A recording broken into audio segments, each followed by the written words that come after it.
Boom. It's November 8th. It's the day after elections. It is, in fact, my wife's birthday. Oh, She's 33 and a piece. okay. Today you're on Lunch Conversations with Randy and Teddy. For those who don't know, I'm Teddy, and the other dude, one of those other dudes is Randy Wooden, my partner in this show. Our special guests today are Nikkei Roach and Larry Laxton, and we'll tell you a little bit more about them in a little bit. And getting all my ducks moving forward. So let me share with you. I'm Teddy. I own a business called Burriss Consulting. We're LinkedIn strategists, trainers, and coaches. We help business professionals in all kinds of business, even politicians who want to use LinkedIn effectively for their to achieve their business or personal goals. Randy will tell you that not only do I do seminars, webinars, and one-on-one coaching, but I also stand on the corner with a sandwich board and proselytize about the power of using LinkedIn as a business tool. Randy, are all the ducks floating well? Yeah, they're all in order and ready to roll. So we're in good shape for yet another show, number 187, as we continue on. Wow, 187 weeks. That is a long time, Teddy.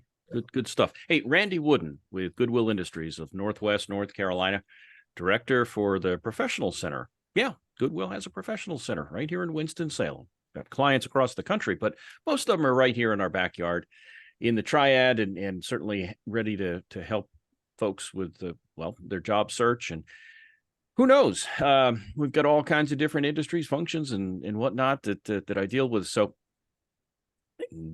contact me, find me on LinkedIn, and we'll get you on the calendar.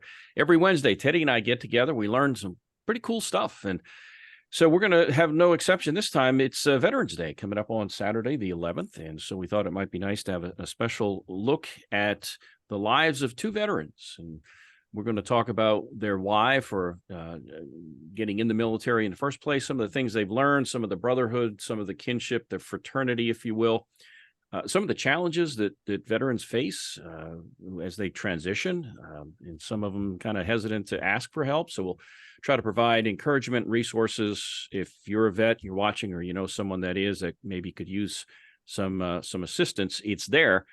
Part of the challenge is getting the horse to the water, kind of a thing, in my words. So we'll cover all of that and more. If you have comments or questions for the guest, why don't you put them in the chat? Teddy will keep an eye on that. Teddy, have I left anything out? No, I guess you want me to go ahead and stop that sharing now and put us all back into the program. That'll work.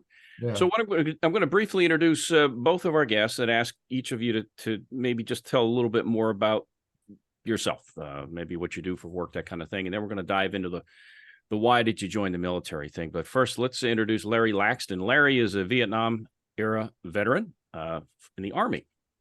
And Nikkei Roach is a Desert Storm era veteran, also in the Army. And so again, thank you for your service, gentlemen. And let's go ahead and get started. So Larry, first off, you Vietnam era veteran. What was your why? Well, first off, let's talk a little bit more about your background. What did you do in the Army? It was thank you again, gentlemen, for asking me to participate in this. I'm honored and always honored to be in the arena with Nikkei. It was not a direct route I took. I was probably not the best student in the world, and I felt like I was wasting my parents' money. There was also the element of a low draft number looming over me, and I thought, well, why not go in the service for a while and do something I think I'd like to have a future in, and that was aviation.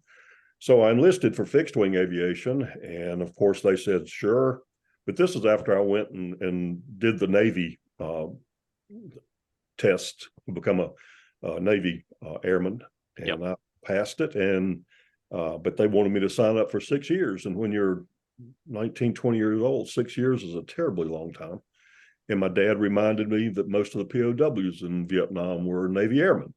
And I turned around and joined the Army for fixed wing aviation, thinking I'd fly generals around in a nice Beechcraft. And of course, that didn't work out. Joining the Army, you better be prepared for surprises. And they did a good job of it. first they wanted to send me to infantry OCS. Then I didn't think that was a real good idea. So I went to aircraft maintenance school. Then they decided to send me to Rotary Wing. Did that, thought I'd be an aircraft maintenance officer, and they again surprised me and put me in Cobras. And fortunately, it all worked out fine. I learned to cherish the uncertainties and ask for help when I needed it. Good deal. Good deal. So, Nikkei, a little bit about your background. Thank you very much, gentlemen. Thank you, Larry, for being in and setting the stage and really raising the bar there. I took a more of a direct approach. I was 18 years old. The prospects weren't looking so good. My grades, I had way too much fun in high school, so I knew that going straight into university was not an option. So I went down to, I had a recruiter at school, and a Marine Corps recruiter at that. And having grown up in Paris Island area, I knew there was no way I'd become a Marine. You spent 15 years around too many Marines, you're like, there is no way I'm gonna be one of these guys for life. So I looked at the Air Force, and the Air Force offer did not appeal to me because they wanted me to do something that I didn't think I'd be very good at. So I went over, my score was pretty good, and they're like, you ever think about joining Med Corps in the Army? And I was like, oh, that sounds good. I was presented with a great marketing plan. You'll be at hospitals, spending wonderful days in facilities, and you can get your degree in nursing and all the great things that Uncle Sam loves to tell you before you sign up. And unbeknownst to me, I spent pretty much my entire military career associated with combat arms. So I'd never ever worked in the hospital while I was on active duty, but I've learned such a great thing, and over the years have called many of those guys and gals my brothers and sisters, and we still, many years later, still make jokes, inappropriate most times, that only people in the military could get. So, So you both have touched on the why. Part of it, I think, if I'm hearing right, were the options based on your grades for one, and then it was saying, okay, well, I'm going to get drafted, so why not make the choice versus go wherever I'm told to go, I guess. Am I hearing right on that one, Larry? That was certainly my situation. Yeah. And I just, I had to, I like to think that most of the people that know me see me as somewhat of a romantic, and I want to experience life. And my dad was a World War II veteran, North Africa, up through Italy into France. And he set an incredible example for me, not only as a dad, but as a teacher. And he always told me to try and make a difference. Yeah. I knew I wasn't making much of a difference in college. I was just kind of treading water, waiting to get through it. And I felt like and to honor my dad was very much a part of my decision. Yeah. It wasn't just running from the draft. It was actually, I love this country, and it was an opportunity to serve it. Good stuff. Yeah. Anything to add on that one, Nikkei, from your perspective? Oh, I wish I could say something like that. just teasing. My dad, my biological dad, chose a different path, so he and I did not. He sowed the seed and he hit the road. So let's leave it at that. And so my stepfather, wonderful gentleman, was adamantly opposed to joining the military. My mother, whose brother served in the Air Force and saw many of her friends, she was a college student during Vietnam, was adamantly against going to the military because of the previous experiences coming from Vietnam War and everything like that. But, and so some of the reasons, I guess I was a rebellious son. So like, my mom was like, don't join the military. Whatever you do, don't do that. I was like, whatever, Mom. Your rules, I don't like them. So I know, I mean, if you grew up in Charlotte, in the rough part of Charlotte, and that's kind of a weird backstory, you didn't have many options. You can go to work if you wanted to. You can go to prison because that option is always ready when you're poor. You can go to college. My grades were terrible, and I didn't have the money anyway. And Uncle Sam had a really good package, a good selling package. And I said, I went down to the MEP station in Charlotte and said, I swear to defend the Constitution. And as Larry alluded to, I love this country. I'm a patriot, true and true. I don't always agree with some of our leadership, but I still love our country and will faithfully defend the Constitution if called to do it again. That's a common thread between both of you, the love of country. Teddy? Yeah. So Todd wants to know, Larry, how long were you in the service and where were you stationed? I was in just long enough. I actually had a divisional appointment to West Point after I got back from Vietnam, which I was honored by that. For some reason, they thought I'd make a good soldier, but I was ready to be a good civilian. And I was in almost 3 years. I got out a few months early simply because of breach of contract. Believe it or not, they actually honored that because I was enlisted for fixed wing aviation. And at that time, they were rifting pilots, that's removing from active service because there was an abundance of us roaming around the United States, wanting to fly and not having the Yeah. And Dale's asking, Larry, what rank were you at when you were discharged? CW2, Chief Warrant. Chief Warrant. Mm-hmm. Best rank in the Army. Nikkei, Todd and Dale are asking the same for you. How long, where were you stationed, and what was your rank when you were discharged? I did 4 years of active duty. First duty assignment was in Schaffenburg, Germany, 466 Armored Battalion, Combat Arms. I out-processed out of the National Guard, out of 3rd ID Infantry, Combat Arms. Remember I said that always pops up. And I did that 4 years. Then I joined the National Guard, first of the 113th Field Artillery, Combat Arms. And then one little tour that I spent, which is literally the only non-combatant role, was in the 396 ambulance company right here in Winston-Salem. So Germany to Stewart is in Georgia, to Charlotte, and then here in Winston-Salem. So my rank was an E5. Buck Sergeant, best rank ever. It's the first time you get to be a non-commissioned officer, and nice enough to get a rank, but not enough to cause too much trouble. We kick around the term fraternity, and normally when you think of that, you think of fraternities in college and such, but there are all sorts of fraternities, and we'll use that term for the military here. And let's talk positives here.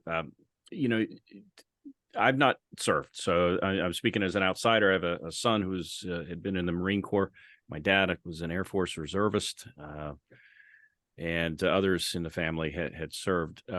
But the common bond that you share, even if your MOS, your job duty isn't the same as somebody else's, let's just talk about the bond, the fraternity, the brotherhood that exists, not only while you're active, but also after, when you're out. Let's talk about that. Give us some examples, if you would. Me or Larry? Go ahead, Nikkei. Either one. No, I mean, Larry, you probably would have a lot more than I would, but it's interesting enough that how Larry and I met was through that brotherhood. Another veteran, an Army veteran, who we have a mutual interest, and that's how we met. So that fraternity is there, and I'll give a weird, uncomfortable pause.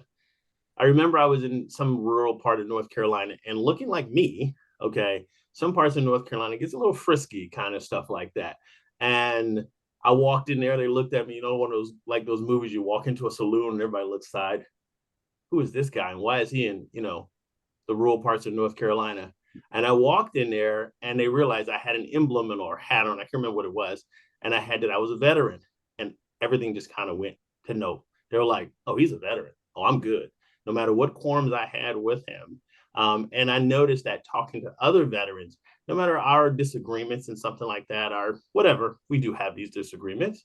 We realized that we have that common bond, that every one of us, no matter what branch that we serve, we tease the Air Force all the time. Army, Marine Corps, we always tease the Air Force. But we still have that common camaraderie, both in and out of uniform. And I still connect with folks who went to basic training with me. and they come from various walks of life, from California to Guam to the Philippines. They're all over the place, and I've learned so much about the brotherhood, but I learned so much about the power of our country and the interconnectedness of our different cultures, and how we work, not always together sometimes, but when necessary, we stand together as brothers and sisters. Yeah. How about you, Larry? The fraternity, the brotherhood? I probably bring an uncommon perspective to this, because after I returned from Vietnam, I was a pretty good kid growing up, and I kind of, when I moved back to Winston-Salem, I'd get that look from people. Are you a baby killer, like I'm hearing, And most uncomfortable. So I packed up and left town. And for a little over 20 years, very few people, certainly new acquaintances, knew that I was a Vietnam vet. And I was invited to a ball in Washington, D.C. to begin the fundraising for the Vietnam Nurses Association, because my last 90 days in country, I did dust off, medevac, talking about a fraternity. Thank you, Nikkei. Yeah. And that started, it was an unusual experience, and I have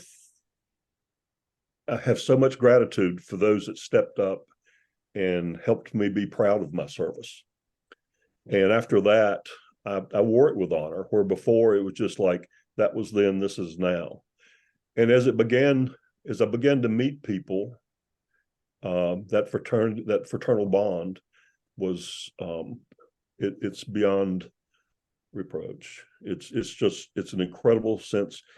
And Nikkei, how he and I met, I was volunteering at hospice and visiting veterans in their homes, and at the KBR Center in Winston-Salem, the campus there, and which is probably some of the toughest duty I've ever had, but some of also the most rewarding. But we ended up, along with another friend, Don Timmons, starting a group. Started out with coffee, a couple guys drinking coffee and eating donuts. And it matured over the years, and we have had events with upwards of 1,400 people attending, and you are required to eat a lot of donuts. It's been, but the fraternity, I'm not one to join things. I never have been. I wasn't a frat guy or anything like that, or I don't even. But this is something that's indescribable. The brotherhood that we have. And just like Nikkei, if someone realizes you're a vet, and especially, I'm so grateful that the Vietnam vets are finally getting a little, at least we're not being denigrated or chastised or whatever for what we did. But the fraternity is it's indescribable. I don't care what rank you are, where you served, what branch of service. If you're a vet, you got something in common. And usually it's, and I never really realized this until I was given a hat to wear, and I put it on one day to go into Costco because it was raining. And as I approached the checkout line, I asked this guy, I said, "Which way you headed?" He said, "I'm behind you now. I wasn't then. You go ahead wherever you're going. I'm with you." And that meant so much to me that, people were finally recognizing that, whole bunch of us died in service to our country, and they deserve respect. But I'd like to speak to Nikkei and the whole medical corps. Probably one of the most honorable things I've ever had, and I'll get emotional about this, was my association with medevac in the med crews, the corpsmen, the medics, the field hospitals. If you want to know some incredible people, start there.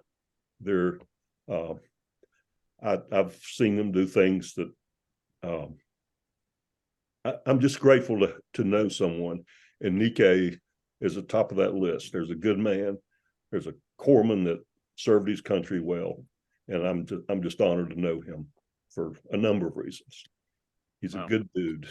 Yeah. Did I ramble on? I could go on and on about this fraternal stuff. We're gonna end up crying before too long. I'm trying to Yeah. hold mine back. I'm intentionally trying to give a stoic face, There but you go. you know, we get together, we'll start crying and stuff. I know like it. that. We're We've done it hardcore before. soldiers, but when we get together, we just, you know, we might get a little emotional.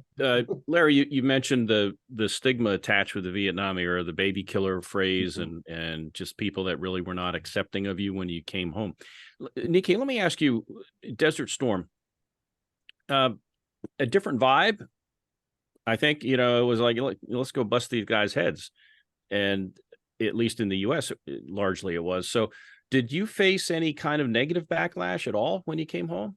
No, and I'm glad that Larry went before me, because he set the foundation of what it looked like. And so when we came back, it was, you know, it's World War II era parades and everything like that. And I think it wasn't that that people were not proud of folks who served in Vietnam.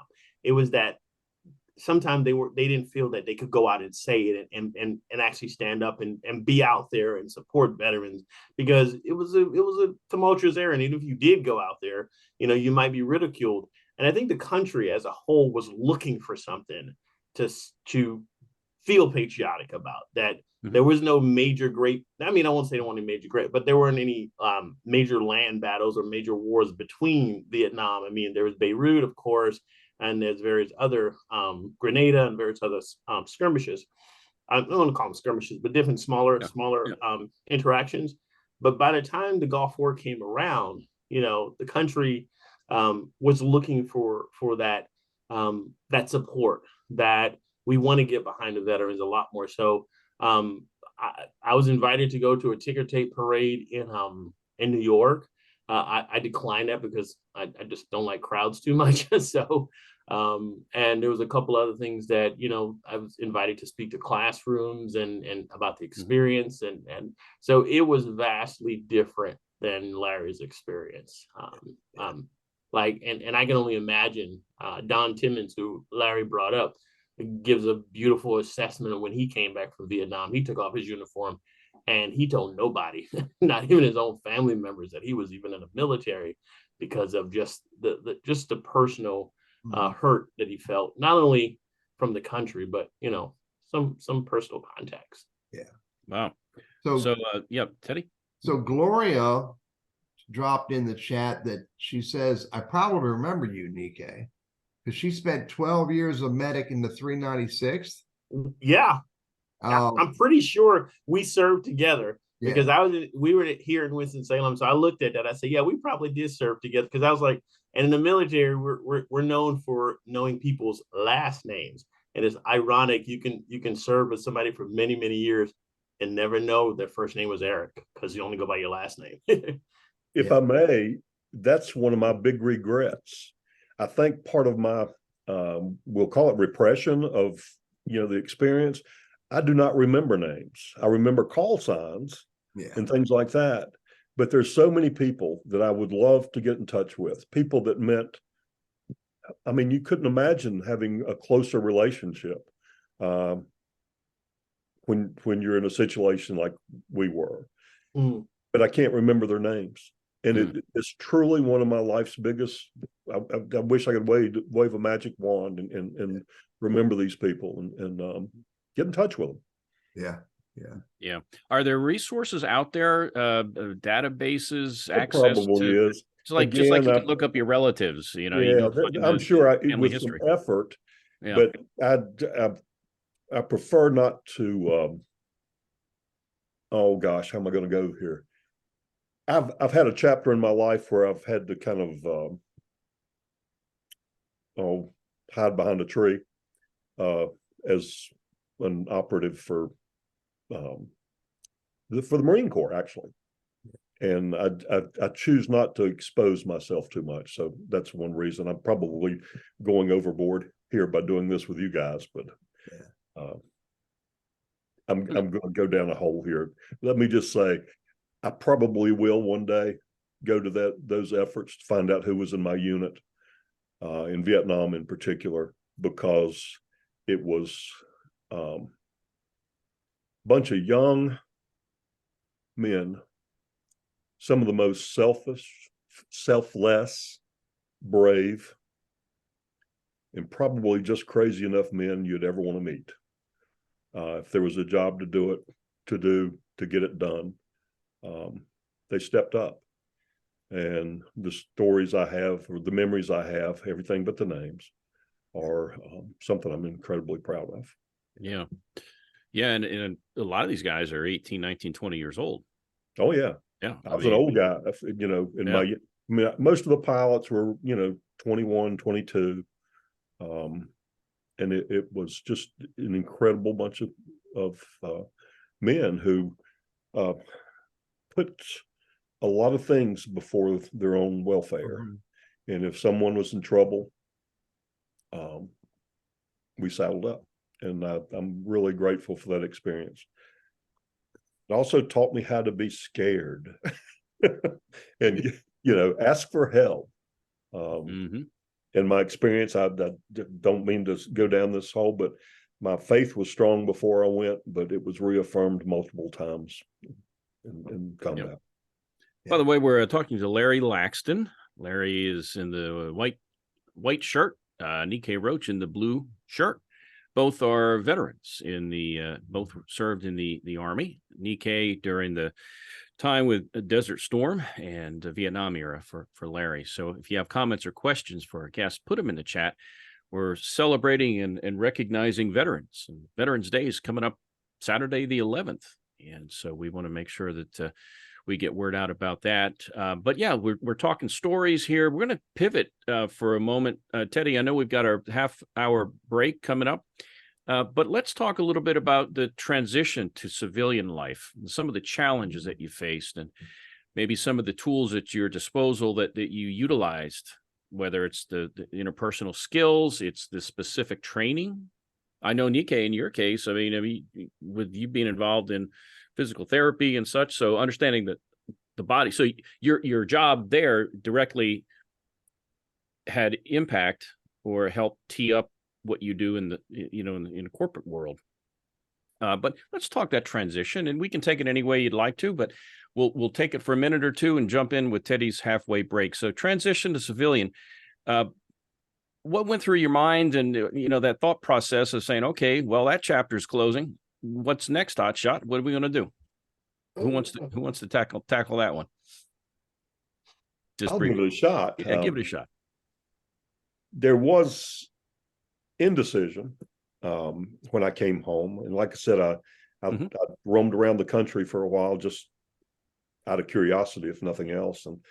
But I was still fascinated by aviation. I knew I didn't want to fly commercially, but I did go to work with. After about a year, I went to work with Eastern Airlines in Charlotte, and thoroughly enjoyed that experience. It kept me around an airfield, and great associations. We had a great team. Matter of fact, we still get together once a month for lunch, and I quit in 1985, a long time ago. But it was just, I enjoyed aviation, but I realized that my dad, he was an uneducated genius. His wisdom, I can only aspire to have it. He said, making money is not the best scorecard. It's how you impact the lives of others. And I had something happen in Vietnam. I actually was in Cambodia. I got shot down in Cambodia, and I had a very I think about it every day that I was told from voices that I needed to hear that, Larry, you're going to be okay. You have work to do. And I've kind of let things come to me over the years, and I've had some incredible experiences because of it. Some of them I've wondered, but I've always trusted that I'd have the skills and the strength and the wherewithal to do the best I could. And so my career has kind of been undefined. I'm still not sure what I want to be when I grow up, is the answer to your question. Yeah. It's been a good life. Yeah. Yeah. Well, and I always say life is a series of chapters, and Yes, hopefully sir. learn as we go, and as we turn the page, we hopefully build on that. So how about you, Nikkei? Let's first take that halfway break, Teddy, and then we'll get to Nikkei's transition from military to civilian life. Yeah, cool stuff. You're on Lunch Conversations with Randy and Teddy.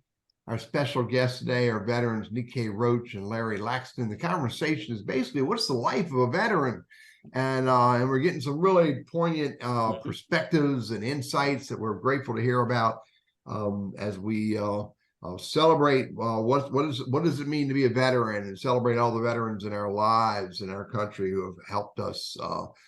To help us keep this country what it is, a free space to live. So back to you guys. Randy, take care. Yep. Yeah, you bet. Nikkei, so you made the transition from being the medic. Did you have everything mapped out? Was it 100% smooth and you knew exactly what that transition was going to look like and timelines and everything, or maybe not? Help us understand what went on. Maybe not. Maybe not. Maybe not, huh? Maybe not. No. I had a plan, and I was going to execute the plan, but the creator decided to, say, I'm gonna change your plan for you for the better. Got out the military. Thought I was going to actually go out of the military, go back to school, and then transition back in the military. That was my goal. Got out. Eventually started working with children. Interesting enough. I got a job down in Charlotte working with some kids at a children's home. And I saw, at the time, my mother's an educator. That is my mission. I'm going to go and work with children. I'm going to be an educator. I'm going to follow within, the family business and stay in education. And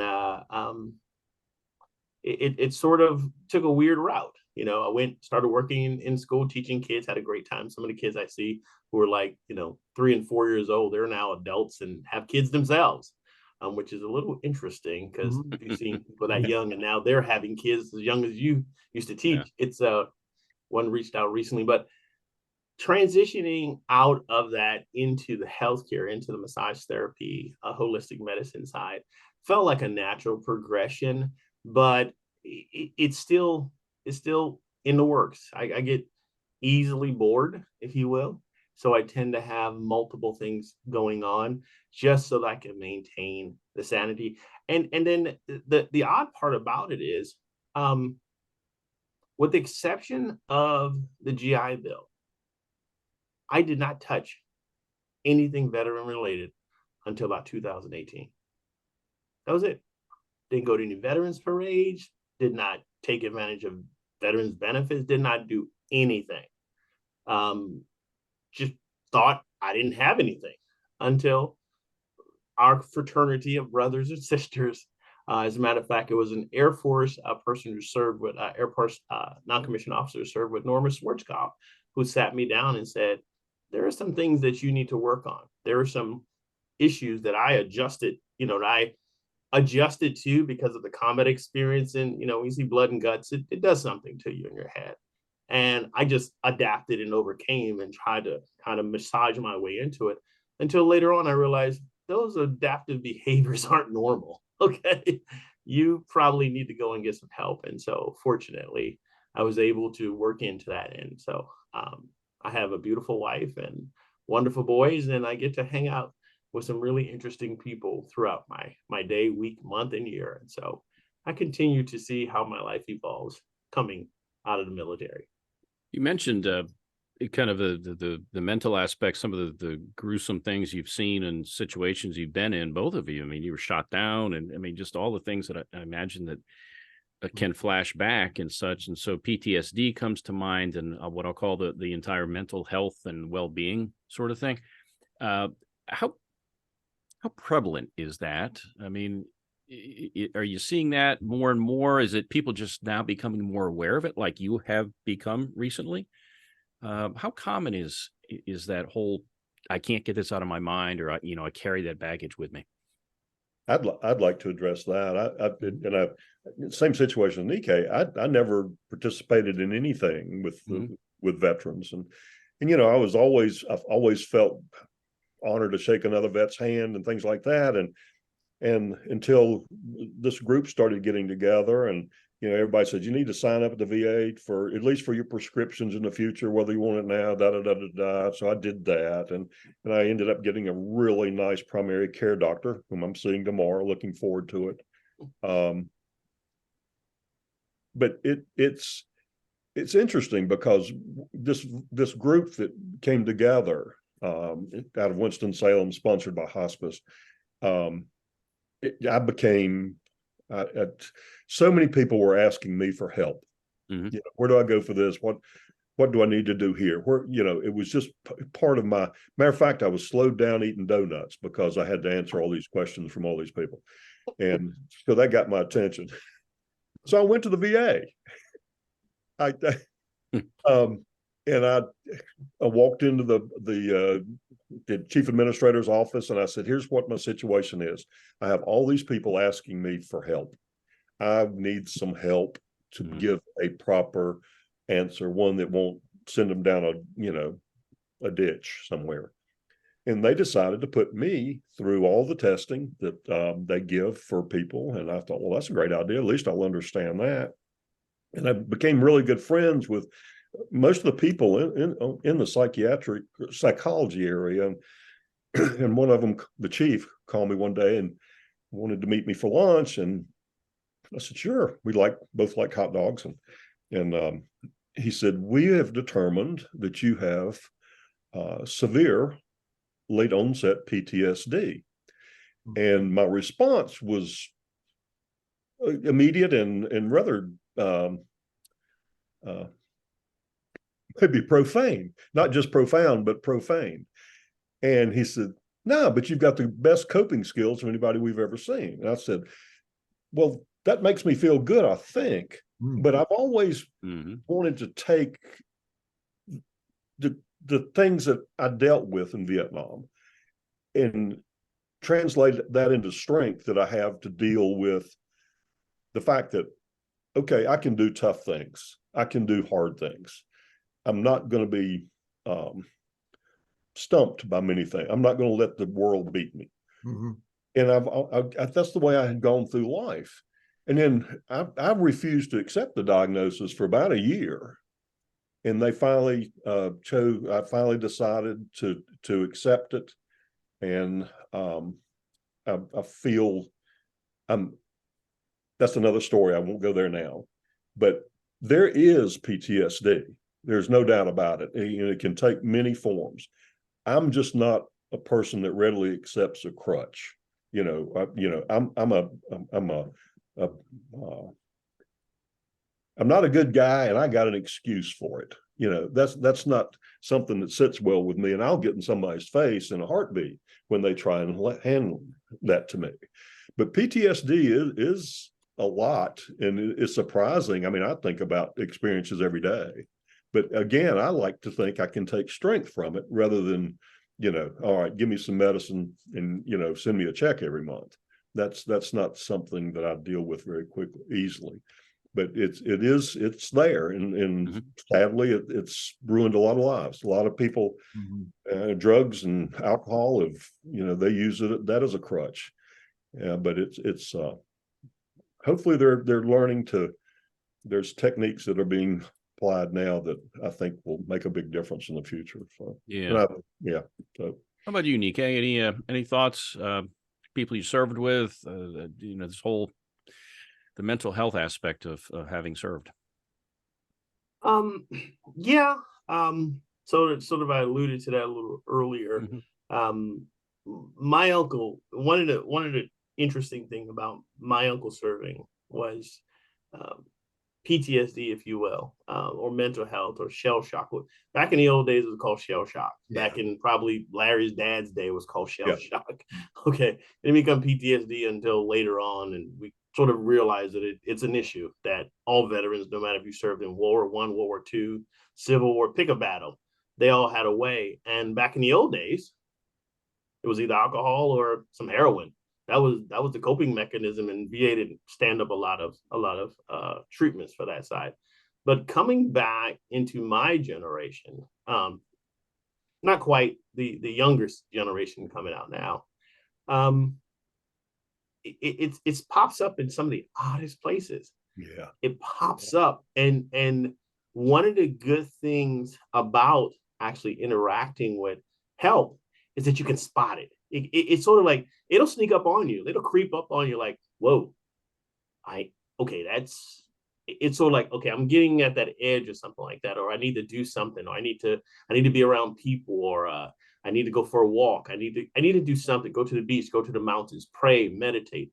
It kind of catches you. And I think, like Larry said, it shouldn't be a crutch. But if you recognize it and you say, okay, I know it is there, but I have to do something else to sort of balance the scales, as they say it in the old Egyptian way, Maya, to balance the scales. If you're a little, heavy on here, you got to get something else to bring them back up to balance. And I think that's the challenge with mental health, is that it's a constant scale adjustment. And it's never like, I'm good, I'm perfectly good. Because even you'll find, and I find this consistently, the happiest, the most joyful, the most life fulfilling, the most prayful, not prideful, prayful person can be the one who needs it the most. Well And I said, think- Nicky Roach. Yeah. I Well think said. that is the common misnomer, is that mental health is what we assume it is. I see, and I've talked to Larry, we've talked on many occasions about this, that it looks like everybody. So there's no, there's no peg that everybody fits in. It's different for each person, and each person adjusted. Some join the military from pre-military trauma, and then after the military, there comes some other stuff. So, but Yeah. that doesn't take away from the patriotism and the life that we've all chosen to volunteer for. Yeah. Teddy, is that a finger that you just No, scratched an itch, or I'm not interrupting this conversation. Keep going. I appreciate you guys sharing to this degree. This is important because, Nicky, you nailed it. For a vet, for anybody in life, mental health, health challenges. There's no label. There's no there's no sticker on that dude or that lady that says they need help. And you're right. Some of the people who are challenged have the biggest pain and the biggest hurt. They mask it by being the most jolly person in the room. Yes. Yeah, I think we all know folks like that. Just a quick shameless plug for Sixth Sense and the value and the importance of massage therapy. That can also impact or help to address or treat PTSD. Am I on target with that, Nicky? You are on target with that, sir, because of the way it works. It's a mental issue. And I thank you for the shameless plug, and appreciate that. We will send you to check in the mail later. If I may interject here, I need to interject. Go ahead, Larry. Spending time with Nicky is great mental health exercise. It's a joy to know him. If you don't laugh, if you don't smile, you're having a real bad day. Yeah, it's your own fault. No, Yeah, Sixth Sense is a great part of our community here in Winston-Salem, and I'll do a plug for him anytime. Yeah. Yeah. I mean, in all seriousness, though, I mean, just the release of, I guess, toxins and such that helps. Correct. The brain and how you process. Yeah. Yes, and not to be, sort of that marketing plug. My wife does a brilliant job of running Sixth Sense now. As I work at Solutions Afoot. Yes, another plug, but never mind that. Is the attributes of seeing many veterans. We have veterans coming every single day that we work with through the authority of the VA. They refer folks from the VA hospital and VA clinics throughout the Triad region, or actually in this region, and to see veterans who have struggled mentally, and it's a strange look, and I think massage therapists, or anybody who spends a lot of time physically using healing touch, wherever that is, if it's somebody who prays on you, you will see the body change. It is hard to describe, but you feel the body go from a rigid sort of wall, and they finally trust you. I mean, my hands are shaking because that's what the body does. And then it stops and it just releases. And to see it happen, it's almost like, oh my God, did that really just happen? And it's like, yes. And to see it regularly. And I think sometimes that's why massage therapists stay in the craft, because it's not a very profitable career generally, but it's to see each day the patient comes on the table, the veteran comes on the table, and their mental state changes, their spirit changes, their energy changes, and they transition from hostile and negative and angry to I can listen to someone who needs to put positive messaging into myself, into my body, into my head, because my body is no longer blocking. And healing takes place when blocking stops. So, all right. So, I'm going to pivot back to Larry and just kind of paraphrasing and thinking out loud here. I mean, you were sort of like, hey, beat my chest kind of thing. I'm not going to, blame anything on anything. I'm a tough guy. I can handle it. I can process it. I can deal with it. And so that kind of feeds into this next topic. It's kind of all related here. And that is the hesitancy for vets to reach out for help, whether it's mental health, it's financial, could be just health in general, whatever. So not only help us understand the why behind why they may be hesitant, but then also let's pivot and talk about what is available and how people can reach out and get those services that they've earned and need. Take it away, either one of you. Well, there's definitely benefits there that I was unaware of. And that's been one of the true benefits of these gatherings that Nikkei and I've participated in for years now. It's hard to believe how long we've been doing. What is it, 6-7 years now, Nikkei? No, it goes by, and it does. It's nice to see Muhammad coming from the mountains. That's the joke when Larry comes down to Winston-Salem. But it's truly amazing, and it's getting better. And I want to brag on the VA clinic in Kernersville. A lot of VA clinics get a bad rap, and deservedly so. But the folks in Kernersville, they're trying, or at least that's been my experience. My wife was an ex-intensive care nurse, and I took her over there one day while I was going in for an appointment, and I said, I just want you to sit in here and feel the vibe. And she was totally impressed. And I can't, it's just, you've got to get in the system and realize, and not only with the VA clinic, but there's all these ancillary associations that are there for help. I mean, even like a chauffeur. I mean, there's a guy out there that's wanting to do that for us, and the benefits are out there. You just got to tune into the system. Back to the VA clinic, I had my primary care nurse, Dr. Borum, call me on a Saturday just to check and see how I was doing. It'd been about a year since I'd seen her, and which I'm going to see her, as I said, tomorrow. But she just wanted to see how I was doing. I mean, how many doctors do that? But the resources are there. The pharmacy is a great resource, but all these answers, you've just got to ask. And that's, there's somebody out there that's wanting to help a vet deal with what they're dealing with.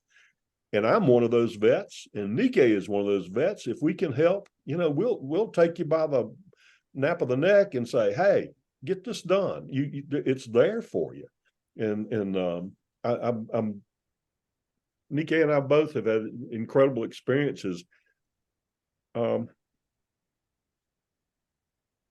in service to the vets. Yeah. I am my one of the most cherished things I've ever done, as I said before, is visit vets in hospice during the last days of their life, and honoring their service. And I've got a wonderful experience he was a general, lieutenant general, and served from World War II to Vietnam. And I was there in hospice, and had become friends with him. And we did our little ceremony of service coin, and the people at hospice came in and honored his service. And after everybody left, he said, Larry, I've had a lot of rewards in my life, but he said, I think this is the best. And he died the next day. And having things like that, I've holding the hand of a P-51 pilot, World War II veteran, as he breathes his last breaths. It's incredible experiences. But what I'm saying is, if it's an individual like myself or Nikkei that want to help, or these organizations, they're everywhere. It's just guys, if you're listening to this and you need help, it's time to ask. I was slow and stupid and stubborn, as I probably always am, but I'm so glad I finally honored my service, and I'm proud of my service. And and I get to again, the fraternity's there to help, and it's a broad fraternity. So yeah, Nika, anything to add to that? You're a VA Veterans Service representative, so and maybe Teddy can drop them in the chat as well too. So anything that, Sure. Yeah. Sure. I'm not I don't work for the VA anymore, but I was fortunate that I was at an event with Larry, and the VA asked, had you ever thought about working for the VA? And I've come from the school of hard knocks, of entrepreneurship. So working for the federal government, again, didn't appeal to me at the most. But the almost the 2.5 years that I stopped what I was doing as a individual business owner and work for the VA was probably, I would call that probably one of my best experience as a professional, because I got a chance to see the undercarriage and the character of the people, not the organization, the people who work at the VA, the brothers and sisters from various ranks, from various branches, who spend weekends that you don't even know about to make sure that the veteran gets taken care of. To a veteran who was homeless and destitute, to someone who finds that we had to go to the homeless shelter to actually find a veteran. And I wanted to pivot just a little, if you don't mind, is something what Larry said, is that the fraternity is there, but sometimes we're a little afraid to ask for help because we're taught in the military to always be, strong, stand your line, take it like a man, take it like a woman, muscle up, whatever. But I understand that sometimes there's some friction and some veterans, and I'm not going to go political, but sometimes there's a political undertone. And I found that veterans don't ask questions for different political reasons because they have friction there. And I found that if I open myself up just a little to understand where they're coming from and allow the person to accept the help from somebody who politically does not agree with them, I found that is actually rewarding. And so working with the VA, you look at the veteran, not whatever moniker he or she comes by, not what faith he or she comes by. It's look at the veteran and where they are. And working with thousands of veterans, just hearing them over the phone and talking with them, you find that America is strong, but America has to take care of her boys and girls. And when we put on our uniform, America said, we'll take care of you.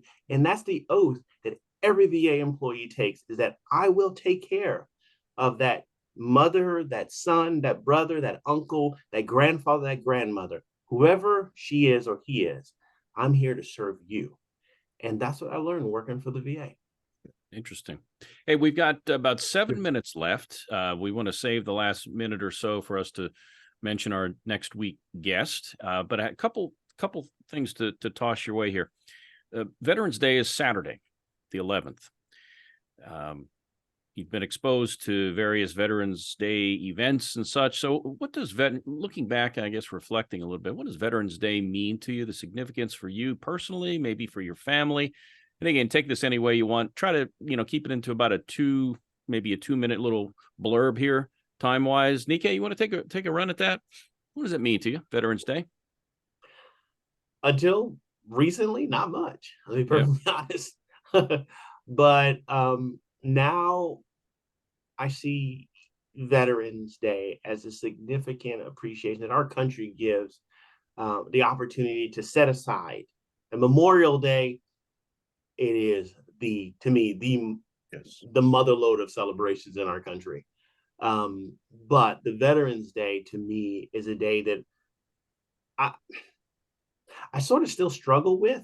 And I think I don't want to say that, but I think I sometimes struggle because I sometimes feel that I don't deserve it. I don't know if that sounds weird, but I feel good to be a veteran, but at the same time, I don't know if I deserve it sometimes. And I have to ask myself, should I be here? Should I not be here? So it's still a constant struggle, but it's a learning process. And like I said earlier, really know what my next challenge is. Larry? Oh, I hear you, Nikkei. I'd share some of the same sentiments. I just, it's, often I think when I see a young man, young woman in uniform, I'm just incredibly grateful that there's still that element of our population that's willing to sacrifice some time, whether it's a 2-year enlistment or they're going to make a career out of it, but they put their country before their own interest in a lot of ways. I mean, back when I was had the privilege of being a platoon sergeant in training for a group of guys that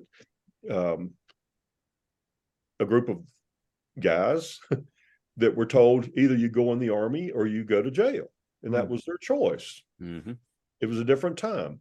But now I look at these young people and I admire them and I'm just incredibly grateful. And I don't care what they do in the service.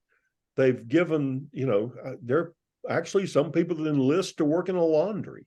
I've often kind of, been curious about that. But there's people that do that. But they are putting things before their own self-interest, generally speaking.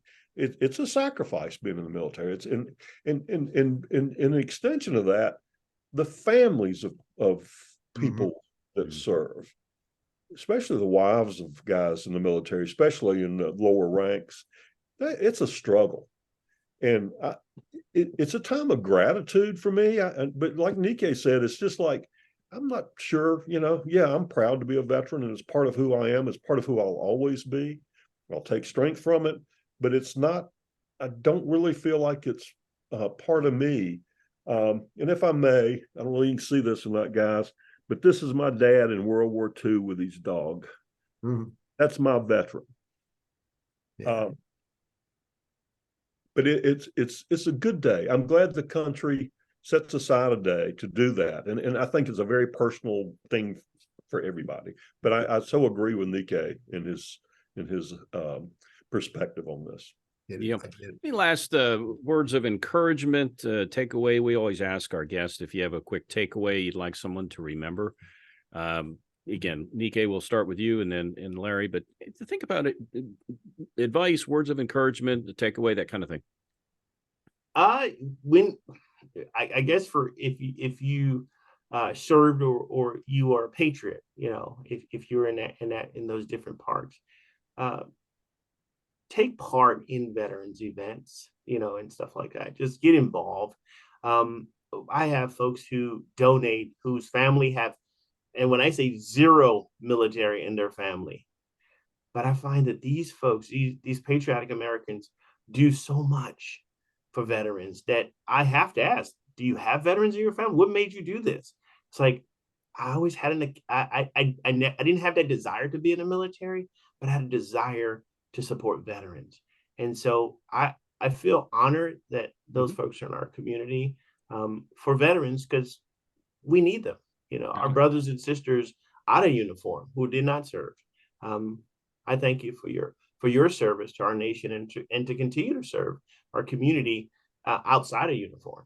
Yep. Hey, real quick, Larry, we've only got like a minute left, but if you can, a short little blurb, something, a word of encouragement as we get ready to certainly. Again, I concur with Nikkei, but also, the world's uncertain. And I mean, especially when it involves possible military engagement. And I wouldn't want anyone to experience some of the things I experienced in the military, in combat. But it was all some of the best things that I ever experienced. And if a young man or young lady is not quite sure what they want to do with their lives at this point, it's a wonderful experience. You learn things that you never thought you'd learn. You learn that you're capable of things that you never thought you could do. It's, again, the fraternal aspects of it. It's a wonderful experience, even if it's just for a few years in your life. It's just glad we got the veterans, and I'm honored to be part of this and to know Nikkei and to be a veteran. Thank you. Thank you. Larry Laxton, Vietnam era Army veteran, Nikkei Roach, Desert Storm, Army veteran. And again, Veterans Day is Saturday, the 11th. So we're going to make sure we celebrate and honor our veterans for all they've done for our country. Teddy, you want to take us out of here with next week's guest, Nikki? Larry, thank you very much for your service, and thank you for sharing with us today. I appreciate you. Nikkei, my friend, ditto. Thank you for your service and for being a part of a pretty important and deep conversation. I'm grateful to you as well. So, hey, folks, thanks to our audience for being here. Next week, my sister, who's not my sister, is going to be on the show, Nikki Burriss, and the conversation is about retirement living options. Interesting discussions about independent living, maybe assisted living, maybe skilled nursing facilities, as well as other styles of retirement living. So it'd be a great conversation, maybe not relevant to us today, but relevant to us in the future. Thank you, everybody, for being here. Larry, Nikkei, again, thank you. Randy, good seeing you, buddy. Congratulations. I'll call you the Grand Poobah from now on. We'll talk another day. Thank you, gentlemen. Be well. Take care.